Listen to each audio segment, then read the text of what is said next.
You're watching the Politicit podcast.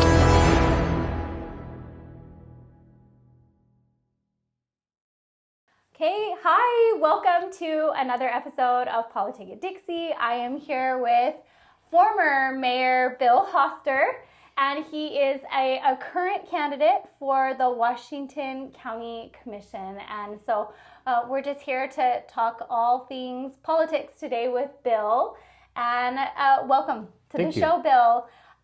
We wanted to maybe start with getting to know you and getting to know a little bit about your background and things that maybe have helped prepare you for this position and for serving. Okay, yeah. I moved to Southern Utah about 7 years ago. Right before the pandemic, I raised my kids up in Sandy, Cottonwood Heights area, and tried to put a garage on the property that I moved into, and it was like pushing water uphill with a broom. The Planning Commission, the City Council, the water company, everybody was just really difficult to work with. And so when elections came around, I had a handful of people say, hey, why don't you run? I'd never really been in politics before, ever. Before this, I was CEO of another company that I had just sold, and had more of a career in medicine and business. I got my MBA in finance up at Westminster. And so kind of climbed into it, and I thought it was just going to show up and sign a few checks, go to a couple meetings, as anything but. It was a volunteer gig, thousands of hours volunteering, and that's how I got to meet you. Was on some of the external agenda items that we started to target that I'd never envisioned was a problem down here. Right. And so it's just. I don't do things halfway, and so I really got into it. I saw some things that we could be doing better in the county and in the state, and just felt a need to do it, because if you don't, then who does? Right. That's always the question. If you don't step up to serve and add to this, then who does? I always tell my kids, I say, you can't complain unless you've first tried to fix something. If you've tried to help, then you kind of get the right to complain, but not till then. And we get a lot of those. Yes. That like to just sit back and yell really loud on both sides of the aisle, and yet do nothing productive. So I'm glad we see, and you're one of the people who do climb in and get things done, and so I appreciate you. You are as well. You were a huge help. We're going to talk later about how you were a huge help on some really important issues for not just for Washington County, but statewide. But for those who are maybe getting to know you, can we talk a little bit? I mean, you served in the Navy, is that right? Yes. And how long was that? What experiences did that give you? So the journey, I got out of high school, and I really didn't know where and what to do. I had a recruiter approach me and said, do you want to find out what you're made of? And I was, actually I do. And so there's a bad answer to that. No, I don't really. And you'd be surprised how many people are afraid to find out who they really are. Okay. But I did, and I wanted to, and I climbed in, and I did find out who I was and what I could do.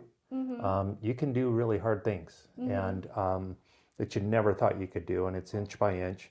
Anyway, joined the Navy. I was a corpsman, which, as Obama calls it, a corpsman.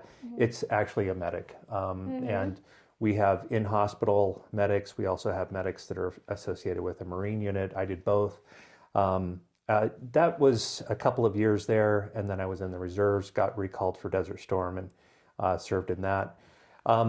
When I came out of the Navy, I was a firefighter and a paramedic up in Davis County. That's what I wondered. I'm like, so your start in kind of the medical world, you got that start in the Navy, and that eventually transferred to serving your community in Leeds. Exactly, yeah. It's not a profession that people go into for the money. Right. You're working a couple jobs just to make the rent, but very satisfying. I could go on for days about the crazy calls, but it was all about service. And while I was a paramedic, I invented a couple products, medical devices, that I again, just trying to make things better. Right. And so I left the clinical world of patient care and went into more of the business world, the manufacturing, distribution. That's when I got my MBA instead of going into the medical route.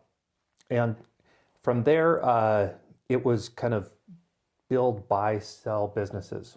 Yeah. And all the businesses were associated with healthcare. Some were really, small, 15 people. Some were really large, 150 people. I worked with a Fortune 4 company as a director building their entire emergency medicine division. And so the spectrum was quite wide. My last venture was emergency medical distribution company up in Raleigh, North Carolina. So I lived in Salt Lake, but I was flying back and forth. We sold that. It was a turnaround. And I thought, oh, I'm just going to come down Southern Utah and relax now. And I've done anything but. Well, I think that there are some who they like to work. And very clearly, your experience just is a whole pattern of liking to work, liking to serve. I think that is awesome and definitely helps prepare you for some of these other things that you've done and that you've helped on. So maybe we take a quick break and we will come back and we're going to talk about some of these things that former Mayor Hoster and commissioner candidate, commissioner candidate, all the words kind of. I have been there though.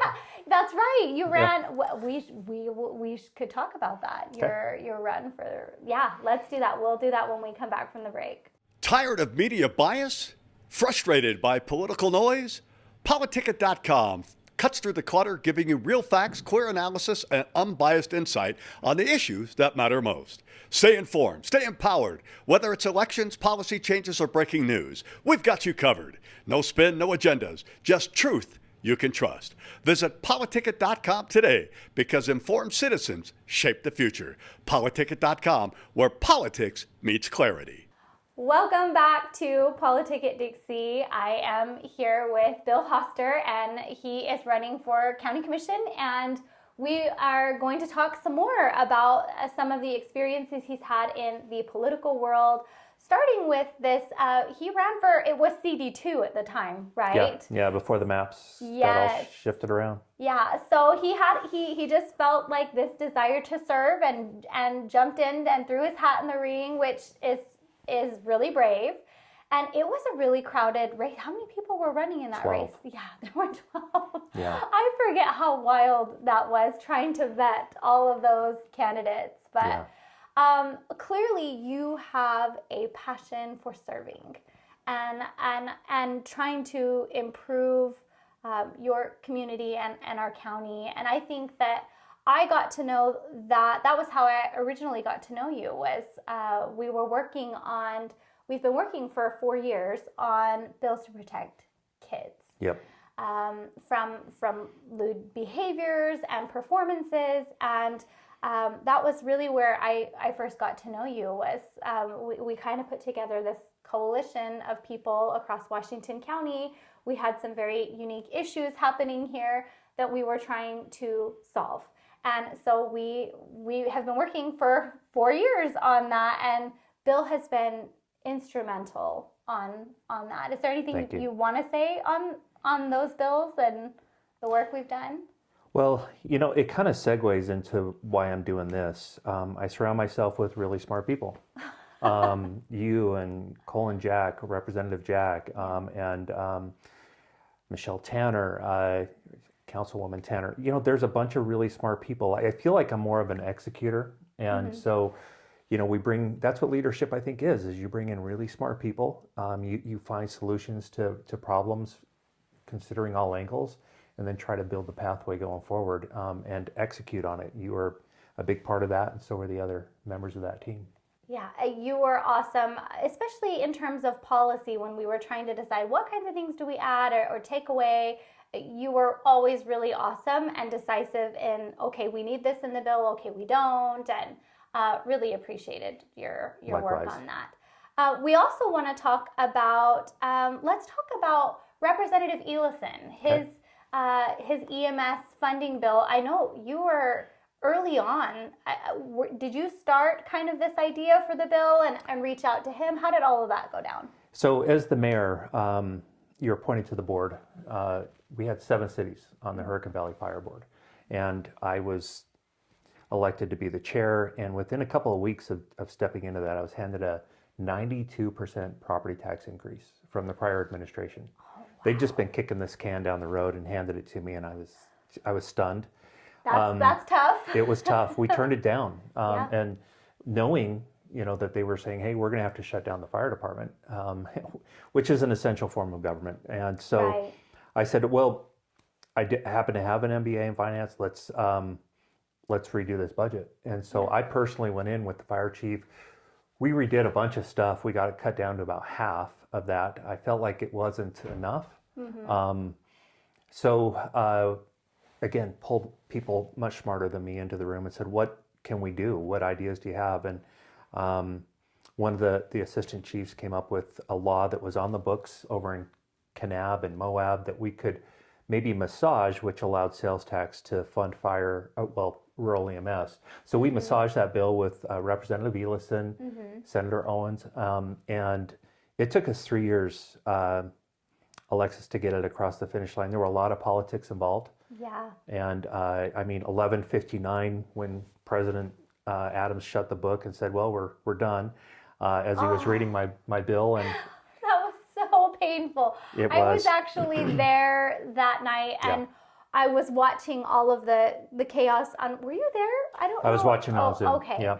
I was there watching everyone literally like running the Yes. bill over to the Senate. It Yes. was wild. It was It so was harsh. heartbreaking to watch I was that grateful happen. to Governor Cox. I know he's not a favorite of a lot of people, but I was very grateful to him to accept my pleas and begging in October for his special session to put me on for Right. 10 minutes. And we had it passed. It saved the taxpayers in Washington County, in my fire district, millions of dollars. Wow. And so the 5.5 million people who come through Washington County are now helping to subsidize the infrastructure, fire and EMS, as it should be, because they use that service quite a bit themselves. Right. And we did have to raise the property tax just as a parachute because it did fail. I'm glad we Right. did do that. We didn't have to fire or lay off any firefighters that we would never get back, or shut down fire stations and Right. compromise lives. But we did implement that. We can reverse it now, which is in the bill, and start to lower that even further and fund it entirely with fire and EMS sales tax. And other cities are now coattailing onto that, and it's helping them too. Well, I love that. So when you had originally told me about it, when I had heard our city council discussing it, I didn't like the idea at all. I remember talking about it, yeah. Because they weren't actually looking at using this to lower taxes on property taxes. Which is part of the And game, yeah. It makes so much sense to use this to alleviate taxpayer burdens and allow the people who are actually using these EMS services, which is most of the time the out-of-towners, allowing them to help with that burden that they are creating. It makes it's common sense, right? Sure, yeah. So at first I didn't love it until I talked to you. You were the first person who had suggested that. And so hopefully other cities that are going to implement this will follow your lead on that and follow that implementation. Yeah, I'm all about the platform, and it's lowering taxes and keeping government out, and or as small as possible. And so it wasn't a flippant idea. It was a lot of penciling and a lot of math to find out, how is this really affecting the property owners in Washington County. And the third caveat on that was we've all learned about this critical fire zone and HB 48 that passed last year, and this new kind of fine that is being assessed on people that are in critical fire zones, which you can be in a neighborhood and you might be in 1 year in a critical fire zone. And the insurance companies are doubling, tripling people's homeowners insurance now.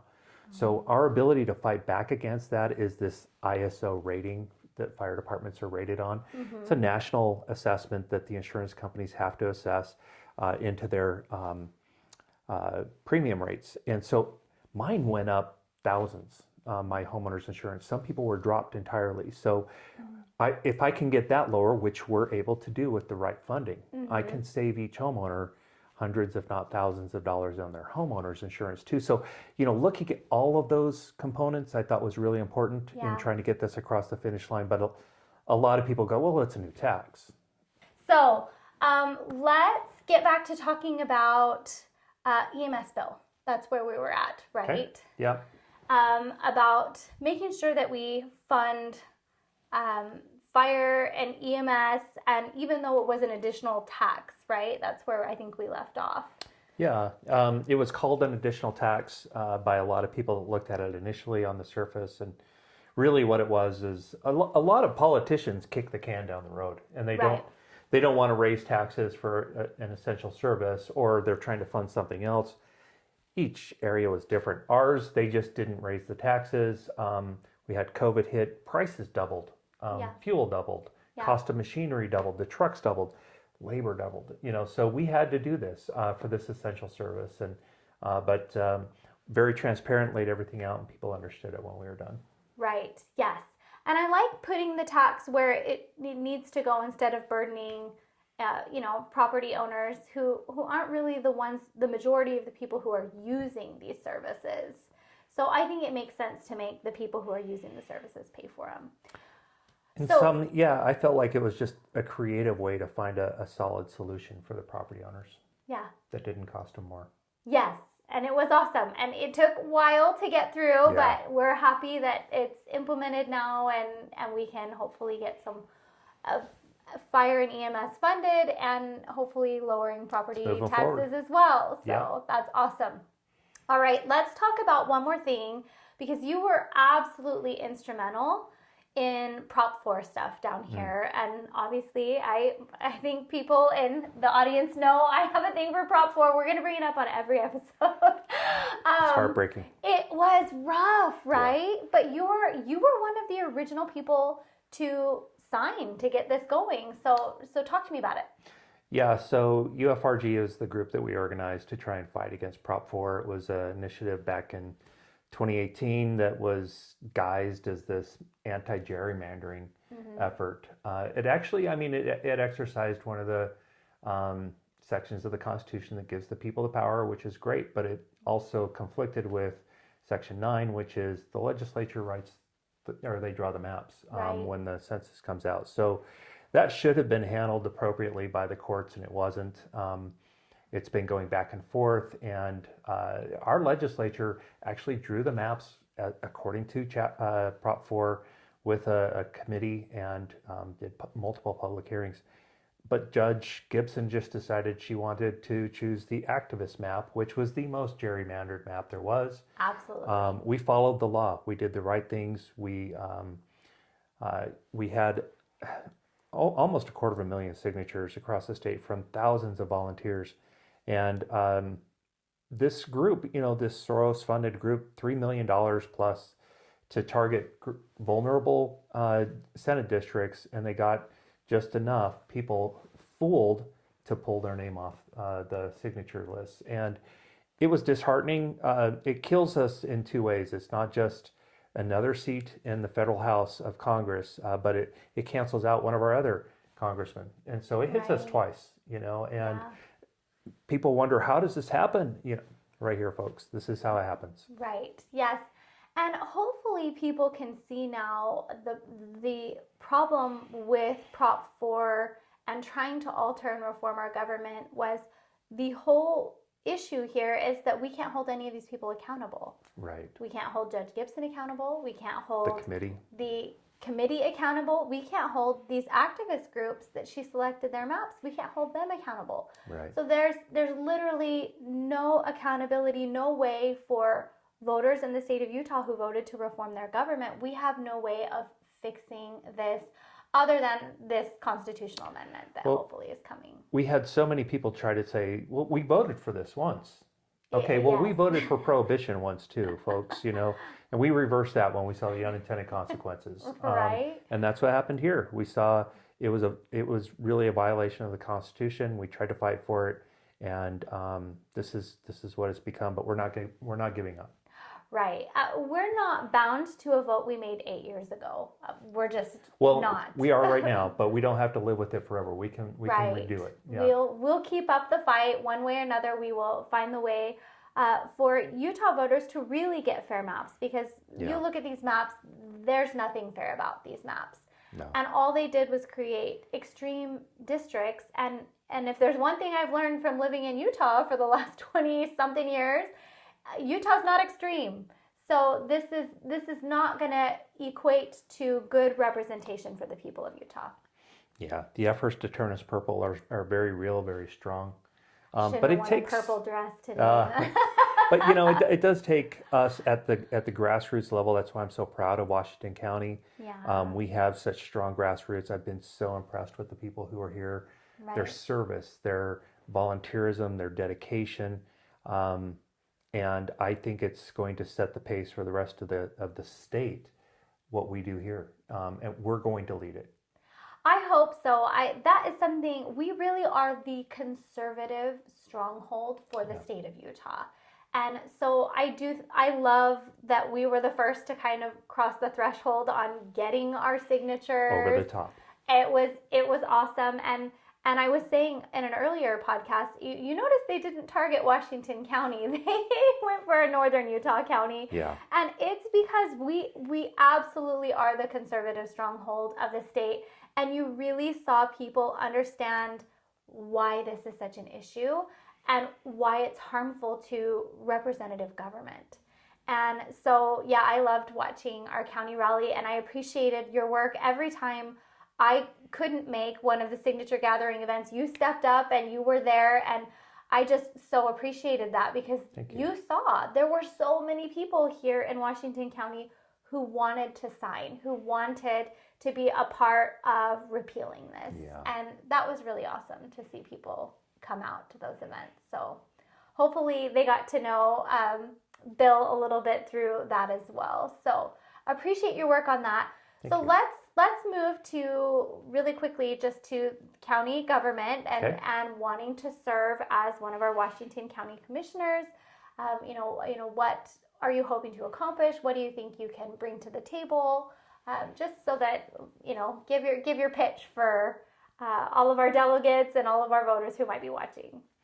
No, I appreciate the question and the opportunity, because, really what it comes down to is I'm not a career politician. I'm actually someone who gets in, gets things done, and gets out. It's exactly what I did in Leeds. It's exactly what I did in the fire district. I do see some challenges ahead for Washington County. We've doubled in population in the last 10 years. Yeah, growth has been huge. We have big problems that are still ahead of us, and it takes a different set of tools that I think are necessary for these next chapters. So, my experience in leadership and working with multiple people from different perspectives, I think is what we need.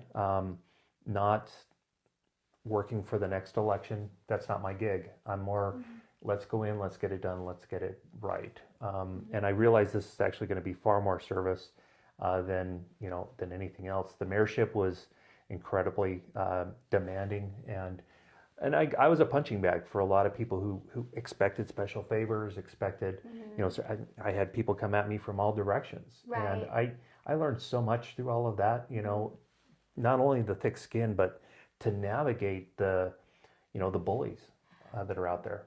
And growth is hard. I think there are a lot of people who are frustrated, and Sure. Leeds has experienced a lot of growth. More than any time in history. Yeah. So I think that kind of uniquely prepares you for all of the growth that our county is experiencing and how to handle that.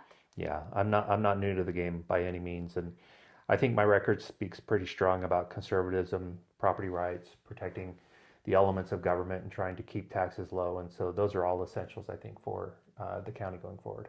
Awesome, so much. Well, thank you so much for joining me today, Bill. Hopefully this has been helpful for our delegates and our voters to get to know. We're excited to have such amazing people running for our Washington County Commission seats. So. Yeah, all the way around. And, I think it's unfortunate, the sheriff's race, the way it kind of pivoted, but I think that, things will work out. Yes, yep. We still have a candidate who's Yep. running, and it's going to be Johnny. great to get to know him. Maybe I need to have him on the podcast. I think or it'd be something. great. You should. Yeah. Oh, okay. Well, thank you so. And we should talk about. Bill brought me a hat today. It says That's our "Freedom lives in Dixie." That's a and culture, we Dixie is our love it. culture, and freedom is going to live here, and we're going to prosper. So yeah, this is what we're running on. Yes, thank you so much. Former Mayor Bill Hoster, a Washington County Commissioner candidate. Thanks for joining us today, and we'll see y'all soon on Politicit Dixie.